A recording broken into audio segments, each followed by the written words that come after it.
In order to do this for a living or to do this as a hobby, you have to love what you're doing. You have to love the process. You have to love finding how deep and how far you can push your body.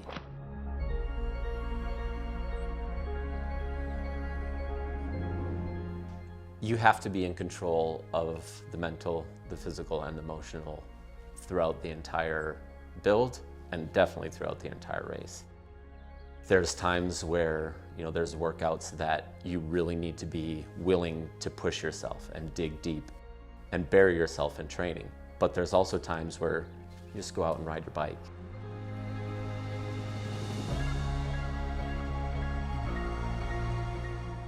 Managing the emotions on race day, it's a huge learning process. If you get it right on your first long course triathlon, and if you manage it perfectly, I need to take notes from you because it's been something I continue to learn how to do.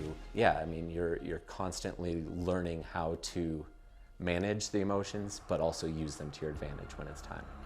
There's a couple types of nerves. There's ones that bring you back and ones that help propel you forward. And so there's always that nervous energy. If you don't have that on the start line, you got to ask yourself why you're there. Right? If it's important to you, if you want to accomplish something big that day, you're going to be nervous, and that's okay. That's what you can use to, fuel the first part, or calming those emotions and using them as a fuel rather than as an anxiety. All of a sudden some dark thoughts or negative energies, kind of creep in and you're having some doubts. You have to be aware of that and squash those right away. There's just no room for that on race day. And there's been races where I've ended up having a great day, but on the bike there are some really dark spots, and all of a sudden the power goes away, and you're listening to how bad your back is hurting, your legs are hurting. For me, I tend to try to go back and focus on everything that I did leading up to that to be successful on the day when those negative thoughts creep in, and that usually is what I'm able to draw on to help kick those out. But at some point, there comes a point in the race where you shut the brain off because all it's hearing is pain at that point anyways. And that's when you got to figure out how to listen to your heart instead. Listen to the gut, find the fire in the belly, remind yourself what you're there for, why it's important to you, and how much you're willing to let yourself go into that dark place. Man, when you go there, it can be scary. But when you cross the finish line after being there, it's a pretty amazing feeling.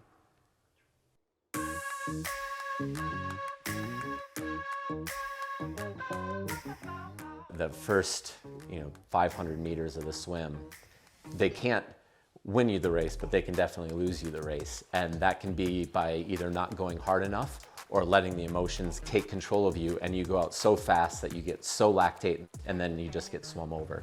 And I've done both. As I race more and more and get more and more experience, a lot of it is learning how to manage that first 500 meters or that first start line, or even the nerves that you have race week.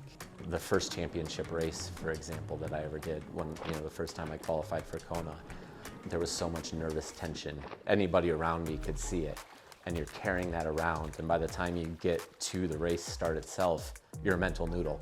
You can't drill yourself for 8 hours with that state. You have to have that emotional battery fully charged. When it gets to the run for me, that's when I feel like I'm in control. On the bike or on the swim, you can get kicked in the face, you can get hit, or you can have a flat tire or mechanical. And so you have to be much more aware of what's going on around you. When it gets into the run, that's just you. And yeah, you're aware of the splits, especially early on, but when you get to the back half especially, or that last 10K, it's shutting everything else out and just finding how deep you're willing to put yourself, or how willing you are to hurt to get what you want. So the final 10K of the run on the long course triathlon is when you find out if you've done everything right. The entire day is setting up that last 10K for me. You're either running on or you're hanging on. Am I strong enough? Have I nailed my nutrition? Did I execute my game plan well enough to run on and run through whoever's remaining in the field? Or am I hanging on for dear life, hoping I get to the finish line before somebody comes up behind me? And it's a whole lot better feeling when you're chasing people down and running on, and they're the ones that, oh, where is he coming? Is he coming from behind me? And you can draw on that positive energy. You can hear their breathing and see their body language. You're like, I don't feel like that. I feel great. Maybe you're lying to yourself. Maybe that's not the case. But if you can trick your brain into believing that, that's how I want to be feeling. That's the energy that I want around me at the end of the race, because that's what's going to help me be willing to go deeper and deeper. Every time I pass one, it's like on the run, it's like, okay, on to the next until hopefully there's no more next and you're in the front. But there's definitely been days that don't go according to plan. It feels harder than it should and everything's a struggle. And when that happens, it's really hard to win the mental game. Those are tough days. You learn a lot about yourself on those days. You definitely have to draw back and remind yourself what you're chasing and why, and focus on that. For me, a world championship. I want to be a world champion. When I'm having my best swim, it's usually when I can still see the lead kayak. It doesn't happen very often, but it's a good moment when you can still see the lead group at the end of the swim. On the bike, good days are when the power feels easy. It's easy speed.